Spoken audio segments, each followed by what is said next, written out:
नमस्ते प्यारे बच्चों, स्वागत है आपका रामरूप शर्मा चैनल पर। मैं हूँ रामरूप शर्मा और आप देख रहे हैं मेरी वीडियो लगातार आ रही हैं और उन वीडियोस का आने का जो रीजन है वो स्कूल के सीबीएसई ने जो सर्कुलर दिया है, नोटिफिकेशन दिया है, ऑफिशियल वेबसाइट पर है। आप भी देख सकते हैं, मैंने यहाँ पर ऑफिशियल वेबसाइट से ही लिया है ना। और उसको मैं पूरी तरीके से समझाने की मैंने अलग अलग वीडियो में कोशिश की है।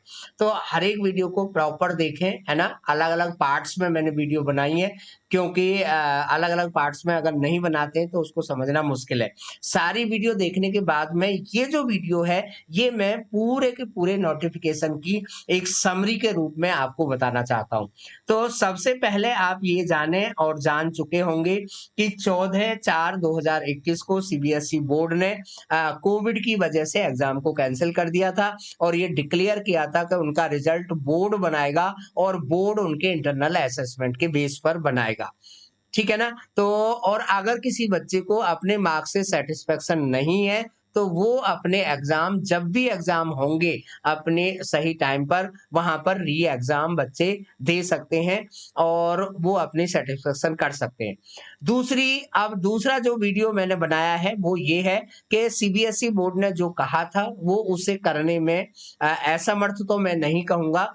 मतलब उन्होंने बहुत अच्छा किया है, मैं तो बल्कि तारीफ़ करना चाहता हूँ, क्योंकि उन्हें लगा है कि हम जो मार्क्स देने वाले हैं वो नहीं दे पाएँगे ठीक से, यानी कि वो मार्क्स फेयर नहीं होंगे। तो उन्होंने उस मार्क्स को देने का पूरा ज़िम्मा स्कूल लीडर, स्कूल के टीचर्स और एक कमेटी बनाकर काम करने के लिए अथॉरिटी दे दी गई है, जो सीबीएसई के अंडर में ही होगी।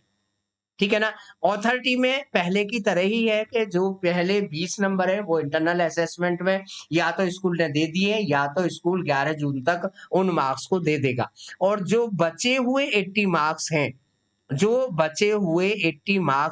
उन 80 मार्क्स को 3 पार्ट में उन्होंने तोड़कर स्कूल के लिए बता दिया है कि जो पहले 10 मार्क्स हैं, वो पीरियोडिक टेस्ट के अकॉर्डिंग दिए जाएँगे। बचे दूसरे जो 30 मार्क्स हैं, वो हाफ ईयरली के बेस पर दिए जाएँगे या मिड टर्म के बेस पर दिए जाएँगे और 40 जो मार्क्स हैं, वो प्री बोर्ड के अकॉर्डिंग दिए जाएँगे। यहाँ पर बहुत सारी सहूलियत बच्चों के लिए दी गई है, क्योंकि इसमें बहुत सारी चीज़ों में बच्चों की गलती नहीं है। कोविड का एक कहर है, प्रकोप है एक तरीके से जिसे कहें, तो वहाँ पर बच्चों के लिए काफ़ी सारी रियायतें, सहूलियत दी हुई हैं। वो सहूलियत कुछ इस तरीके से है कि अगर बच्चे ने 4 टेस्ट नहीं दिए हैं, 2 ही टेस्ट दिए हैं, तो उसका बेस्ट लगा सकते हैं, स्कूल के टीचर डिसाइड करेंगे, या एवरेज लगा सकते हैं, स्कूल के टीचर डिसाइड करेंगे। एक भी पेपर नहीं दिया है तो पिछले साल का रिकॉर्ड के अकॉर्डिंग भी उसके मार्क्स लगाए जा सकते हैं। अगर पिछले साल का रिकॉर्ड भी नहीं है तो किसी भी साल के रिकॉर्ड को देखा जा सकता है। अगर उस बच्चे के रिकॉर्ड है ही नहीं तो उस रिकॉर्ड को सीबीएसई बोर्ड से मांगा जा सकता है। ठीक है ना? तो इतनी सारी सहूलियत तो दी हुई है। उसके साथ-साथ में किसी भी ईयर को रेफरेंस ईयर बनाया जा सकता है, यानी कि स्टैंडर्ड ईयर बनाया जा सकता है और उनके भी मार्क्स में +2 और -2 का वेरिएशन हो सकता है। ठीक है ना? जो पहले 5 कोर सब्जेक्ट हैं, उनके मार्क्स इस तरीके से दिए जाएँगे और जो बचे हुए सब्जेक्ट हैं, यानी कि किसी बच्चे ने 6 सब्जेक्ट और 7 सब्जेक्ट भी लिया है, तो उसके मार्क्स उन 5 सब्जेक्ट के बेस्ट 3 के मार्क्स के एवरेज के अकॉर्डिंग लगाए जाएँगे। रेफरेंस ईयर का होना या चूज़ करना स्कूल के ऊपर डिपेंड करेगा। हालाँकि सब कुछ फेयर होने की उम्मीद है और ऑब्वियसली फेयर ही होगा, क्योंकि सब्जेक्ट टीचर से बेहतर, स्कूल टीचर से बेहतर, प्रिंसिपल से बेहतर बच्चे को किसी दूसरे को समझना थोड़ा-सा मुश्किल है। ठीक है ना? जब स्कूल के मार्क्स फाइनलाइज़ हो जाएँगे, तो वो मार्क्स अपलोड कर दिए जाएँगे, सीबीएसई अपना पोर्टल बनाकर देगी। अब यहाँ पर कुछ चीज़ें जो हैं बहुत अलग हुई हैं, होनी ही थी वैसे, और वो है कि जिस तरीके से पिछले सालों में अगर कोई स्टूडेंट अपने मार्क्स से सैटिस्फाइड नहीं था, तो वो अपने मार्क्स का वेरिफिकेशन करा सकता था, चेकिंग करा सकता था, रीचेकिंग करा सकता था, ठीक है ना? इवैल्यूएशन करा सकता था, फोटोकॉपी ले सकता था, लेकिन इस साल कोई भी बच्चा ऐसा नहीं कर पाएगा। क्योंकि एग्जाम ही नहीं हुए, इंटरनल के असेसमेंट के बेस पर होगा और वहां पर स्कूल टीचर अपने तरीके से उसे करेंगे। अगर किसी बच्चे ने कोई भी असेसमेंट नहीं दिया है या कोई बच्चा डिसेबल है, तो उनके जो मार्क्स हैं वो पोर्टफोलियो, रिप्रेजेंटेशन या प्रोजेक्ट या क्विज या ओरल टेस्ट के बेस पर भी दिए जा सकते हैं। स्कूल के टीचर बच्चे ध्यान रखें कि आपसे कभी भी टेलीफोनिक कन्वर्सेशन या मोबाइल कन्वर्सेशन या फिर ऑनलाइन या ऑफलाइन आपसे कांटेक्ट कर सकते हैं। ठीक है ना? ग्रेस मार्क्स देखिए, on paper grace marks CBSE बहुत दिनों से नहीं देती है, मुझे तो याद नहीं है, लेकिन अभी भी सीबीएसई कह रहे हैं कि हम ग्रेस मार्क्स नहीं देते, लेकिन अगर ऐसा लगता है उन्हें कि 10,000 बच्चे या 5,000 बच्चे 2 नंबर देने से पास हो सकते हैं, लेकिन उसे अपग्रेड करना कहते हैं या उनका अपना नाम है, आप ग्रेस मार्क्स इसे समझ सकते हैं।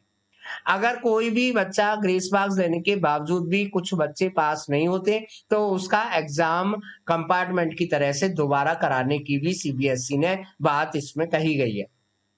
ठीक है ना? यानी कि कंपार्टमेंट एग्जाम भी कंडक्ट होगा। एक बहुत बड़ी बात यहाँ पर सीबीएसई ने कही है कि 11th क्लास में कोई भी स्टूडेंट कोई भी जो सेट ऑफ सब्जेक्ट होता है उसे चूज कर सकता है और स्ट्रीम कोई भी डिफाइन नहीं होगी।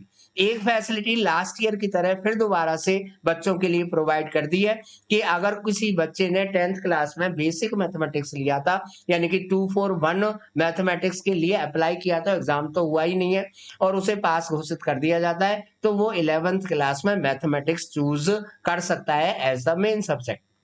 तो ये एक अच्छी बात बच्चों के लिए हुई है। ठीक है ना? तो ये इतनी सारी चीजें सीबीएसई ने बच्चों के लिए बोला गया है। स्ट्रीम मैंने आपको बता दिया है।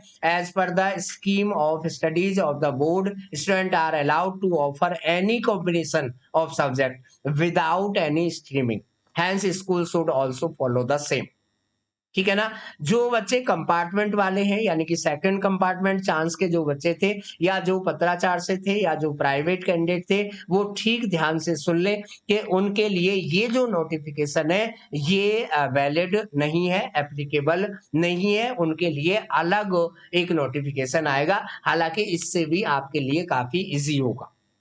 ठीक है ना? फिर भी अगर आपको कोई डाउट आता है तो मेरे कमेंट सेक्शन में, वीडियो के कमेंट सेक्शन में ज़रूर बने रहिएगा, अपना डाउट या क्वेरी कर सकते हैं, ठीक है ना? और मेरे साथ ज़रूर जुड़े रहें और मैं ये चाहता हूँ कि आप सेफ रहें और लेकिन बिजी रहें और बच्चों के लिए बिजी रहने के लिए सबसे अच्छा तरीका है कि वो अपनी किताबें पढ़ें, अगले प्लान पर आप तैयार हो जाएं।